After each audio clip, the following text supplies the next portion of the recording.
వాళ్ళు మారుతూ ఉంటాయి, బట్ ప్రజాస్వామ్యం మాత్రం చరిత్రలో నిలిచిపోతూ ఉంటుంది అని. ప్రజాస్వామ్యం అంటే డెమోక్రసీయే. ప్రభుత్వాలు మారుతూ ఉంటాయి, ప్రభుత్వ పాలసీలు మారుతూ ఉంటాయి, బట్ రాజ్యాంగం మాత్రం ఎప్పటికీ మారకూడదు. రాజ్యాంగంలో హక్కులు మాత్రం ఎప్పటికీ మారకూడదు. ఈరోజు మాజీ మంత్రి గారిని,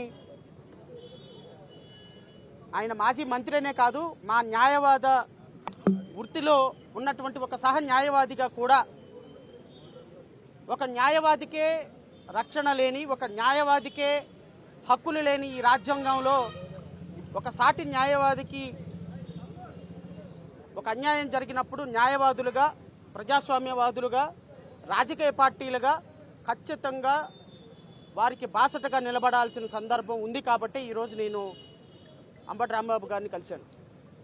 ఆయన చూసిన తర్వాత నాకు అనిపించింది, జైల్లో ఉంటే కూడా ఇలా ఉంటారా అని. నిన్న వ్యాన్లో నుంచి తీసుకొచ్చేటప్పుడు పుష్ప సీన్లో డైలాగ్ లాగా ఇలాగన్న సందర్భంలో అలాగే ఇక్కడ కూడా ఉన్నాడా అని నాకు ఆలోచన వచ్చి అనుమానం వచ్చింది. ఆయన అంటాడు, సార్ చెయ్యని తప్పుకి ఒక 70 సంవత్సరాల వ్యక్తిని కొన్ని వేల మంది వచ్చి నా మీద పడి పోలీసులు నన్ను ముందుకు వెళ్ళనీకపోతుంటే, దాడి చేస్తుంటే ఆ విషయంలో నేను ఒక మాట అన్నా.